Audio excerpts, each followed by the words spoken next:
10 segundos. Observatório Nacional, 18 horas, 59 minutos, 20 segundos.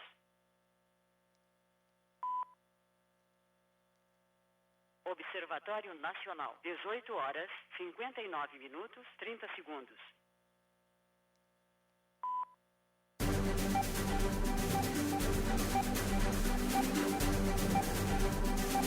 Atenção, radialistas de todo o Brasil. É hora de noticiar os fatos que ajudam a construir um novo país. Direto dos estúdios da Empresa Brasil de Comunicação em Brasília, vem aí a Voz do Brasil.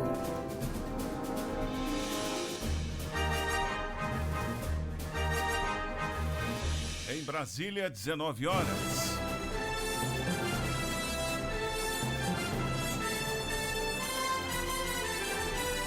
Está no ar a Voz do Brasil. As notícias do governo federal que movimentaram o país no dia de hoje.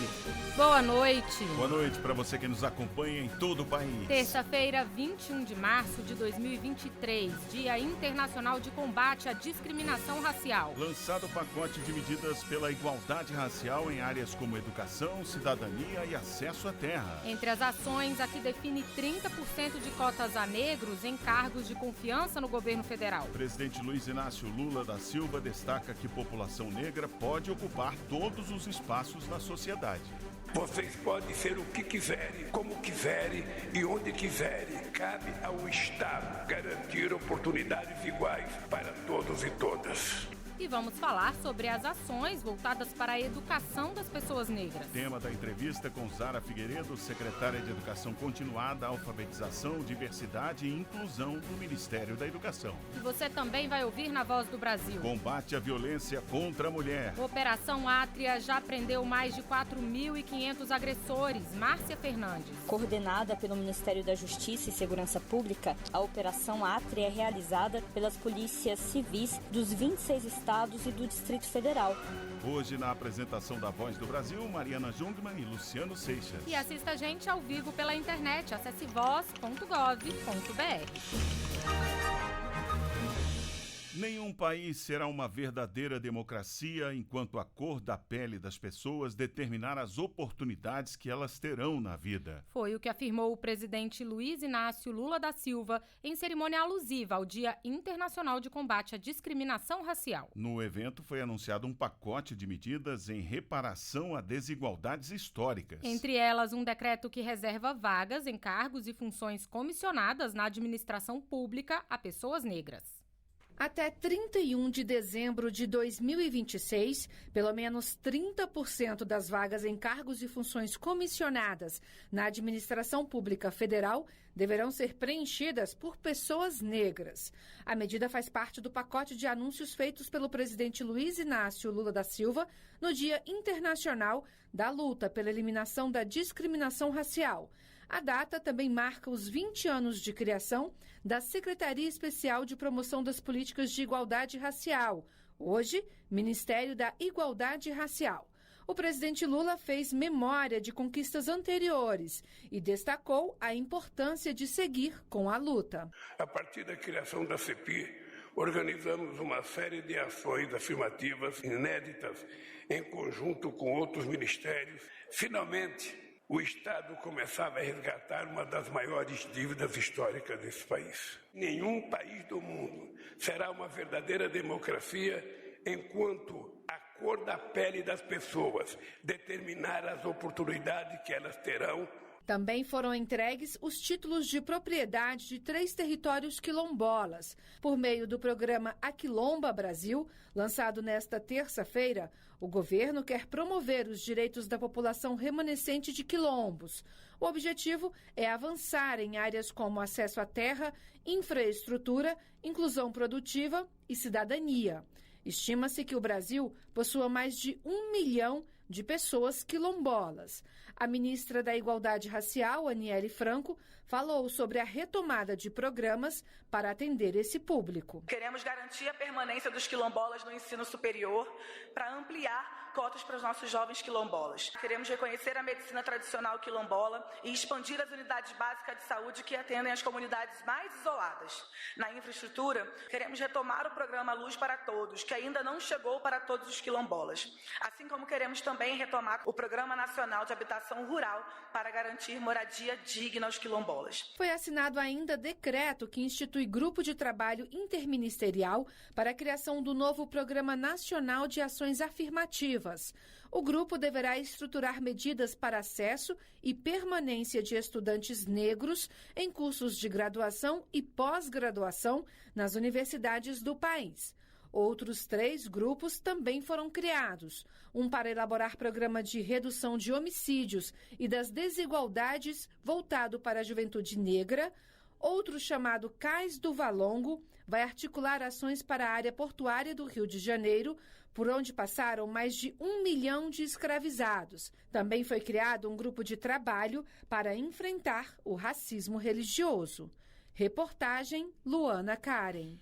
E um dos marcos nesse dia de combate à discriminação racial são os 20 anos da Lei de Cotas Raciais no Brasil. Pois é, e como nós vimos na reportagem, o governo está lançando uma série de novas políticas voltadas para a educação das pessoas negras. Para falar mais sobre essas ações, nós conversamos agora ao vivo com a secretária de Educação Continuada, Alfabetização, Diversidade e Inclusão do Ministério da Educação, Zara Figueiredo. Boa noite, secretária. Boa noite. Muito bem-vinda à Voz do Brasil. Obrigada por me ter aqui. Secretária, a política de cotas entra agora numa nova fase, né? O governo vai fazer um reforço aí para garantir a permanência dos jovens negros nos cursos de graduação e pós-graduação nas universidades, não é isso? Isso. Bom, a política de cotas, inegavelmente, você tem um conjunto de evidências aí da literatura, pesquisas que foram feitas, que diz exatamente a que ela veio, né? E é exitosa. Mas, como toda política, você precisa sempre estar atento à correção de rumo, ao aperfeiçoamento. Então, nesse momento, o que nós estamos fazendo é exatamente pensando nesses aperfeiçoamentos. Um deles é a avaliação, né? Ter essa comissão de avaliação, que o artigo 7º da lei dispõe. Então, isso é absolutamente importante, porque essa avaliação, esse monitoramento que diz para nós como nós estamos avançando, o quanto a política está sendo sólida ou não, o quanto a política está respondendo aquilo que se esperava dela ou não. Então, esse é um ponto. Ainda no âmbito das cotas, a gente agora no MEC, na SECAD, junto com outras secretarias, a gente já encomendou um estudo para pensar nas comissões de heteroidentificação. Todos nós sabemos que um desafio enorme das cotas são as fraudes, não é? E uma forma de lidar com essas fraudes, na nossa análise, é uma coordenação do MEC em relação às comissões de heteroidentificação nas universidades. Obviamente, as universidades elas gozam de autonomia universitária, então o que a gente pretende é criar diretrizes, que essa coordenação do MEC em relação a essas comissões de heteroidentificação sejam mais efetivas e inibam esse problema que é o problema da fraude nas cotas. E como você bem disse, tem a questão da manutenção desse público, né? Quer dizer, a cota é o primeiro passo, mas você tem o day after, que é manter esses alunos, não só manter, mas qualificar essa permanência. E a qualificação dessa permanência é que vai dizer para nós, efetivamente, da ação afirmativa. Então, também nós estamos pensando nessas políticas de permanência, como é que nós aperfeiçoamos e deixamos mais robusta a permanência do aluno, para que essa formação seja mais integral e mais sólida. Só para ficar mais claro, secretária, o que são as comissões de heteroidentificação? Então, é a forma que você tem, é o mecanismo que você tem para checar que aquelas pessoas que se autodeclararam negras são efetivamente negras e, portanto, inibir o acesso a um posto que não é para aquele público. Certo. Bom, em outra frente, ainda no estímulo à educação para pessoas negras, está sendo lançado um programa de formação continuada para professores quilombolas. Como é que vai funcionar esse programa? Ele faz parte das ações do programa Aquilomba Brasil, que foi lançado hoje. Conta um pouco mais para a gente, como é que vai ser isso? Então, nesse retorno da SECAD, um ponto muito importante para nós era exatamente pensar em qual política nós implementaríamos para esses grupos. Então, nós temos que ir em duas frentes. Uma que é melhorar a formação inicial e um segundo que é a formação continuada desses grupos. Então, essa é a proposta do SECADI. Nós agora estamos fazendo o desenho dessa política, como será, escolhendo os critérios, como a SECADI, a grande preocupação da SECADI é criar políticas de equidade. No desenho da política, você já tem que definir quais critérios obedecem a essa questão da equidade. Então, nesse momento, a gente está levantando todos os critérios, população, quais são as condições de oferta, para pensar em quais são os públicos que nós vamos atender nesse momento. A gente vem de uma restrição orçamentária, né? O orçamento da SECADI, ele é pensado em outro contexto, em outra gestão, portanto, a gente precisa lidar com o orçamento também. Então, para isso, nós estamos organizando, fazendo desenho, levantando essas características para ter um desenho robusto. E uma das nossas intenções é que esse desenho de formação continuada, ele tenha uma relação com as carreiras dos professores nas redes, porque isso é importante, né? Você não só melhora a formação do professor, mas você também torna a carreira mais atrativa, porque isso tem uma relação direta com a carreira docente. Então, esse é o nosso esforço. Quando você me pergunta se isso está dentro do programa lançado hoje, embora a competência seja do MEC, porque, né, a formação continuada é uma competência do MEC, nós sim conversamos com o Ministério da Igualdade Racial e nos colocamos à disposição para construir isso juntos, porque o desenho do curso é só uma etapa, né? Você precisa de um desenho de monitoramento, um desenho de avaliação para ver se a gente está tendo os retornos que se espera. E é importante, além disso, a gente instituir as diretrizes, né, do currículo de educação escolar quilombola. E dentro desse cenário... Educação básica, né? Exato, educação básica. Educação básica. E nesse sentido é importante que o MIR esteja com a gente, inclusive nesses conselhos que a SECADI está reinstituindo, porque é a parte que você tem de retroalimentar o sistema, corrigir o sistema da política. Secretária, hoje também é o Dia Internacional da Síndrome de Down. O enfrentamento ao capacitismo nas escolas ainda é uma barreira difícil, né, de transpor para as pessoas aí que têm alguma deficiência física ou intelectual. Quais são as políticas públicas que já existem para as pessoas com Down no público e o que é que pode ser melhorado ainda nesse sentido? Então, dentro da SECADI, na reconstrução da SECADI, obviamente, nós mantivemos a diretoria de educação especial, né? Quer dizer, é essa diretoria que, por meio do corpo técnico, que pensa as políticas, os programas e as ações para esse público, né? Não é apenas a síndrome de Down, mas o conjunto, né, de políticas para esse grupo que está na educação especial. Esse é um grande dilema, né? Você lidar com o capacitismo e nos parece que a melhor forma de fazer isso é garantir uma permanência qualificada dentro das turmas comuns, dentro das classes comuns, né? Isso é um ganho enorme para o aluno que tem síndrome de Down, para o aluno que não tem síndrome de Down, para a sociedade como um todo. É um ganho para todo mundo.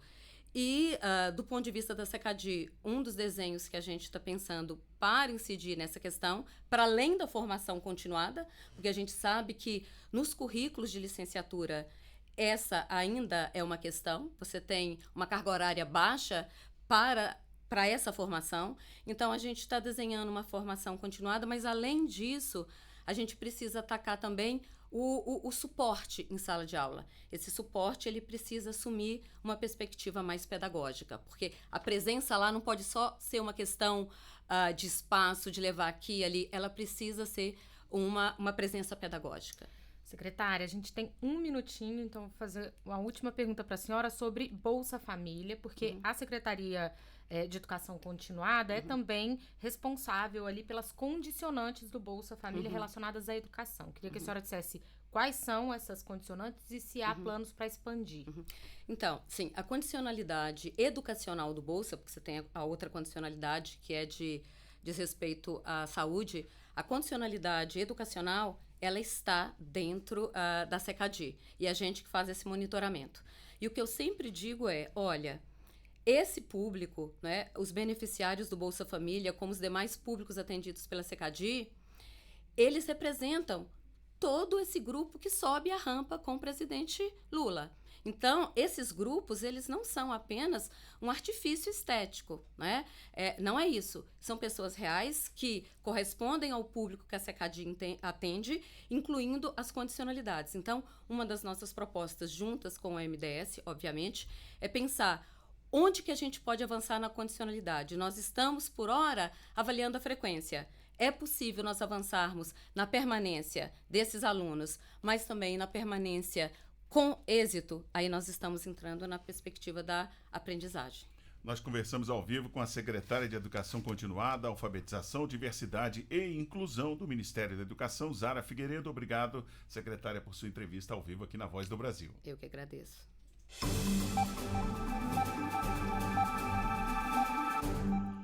Manter as contas públicas equilibradas para garantir dinheiro para os programas sociais que atendem os brasileiros. Associe programas sociais à revolução ambiental que ocorre no mundo. Esses são os desafios levantados pelo ministro da Fazenda, Fernando Haddad, durante um evento do BNDES, o Banco Nacional de Desenvolvimento Econômico e Social. Segundo o ministro, essas ideias vão estar na base da reforma tributária e do novo programa para controle fiscal, que será enviado pelo governo ao Congresso no mês que vem. Para o ministro da Fazenda, Fernando Haddad, o Brasil tem 3 desafios: o social, o ambiental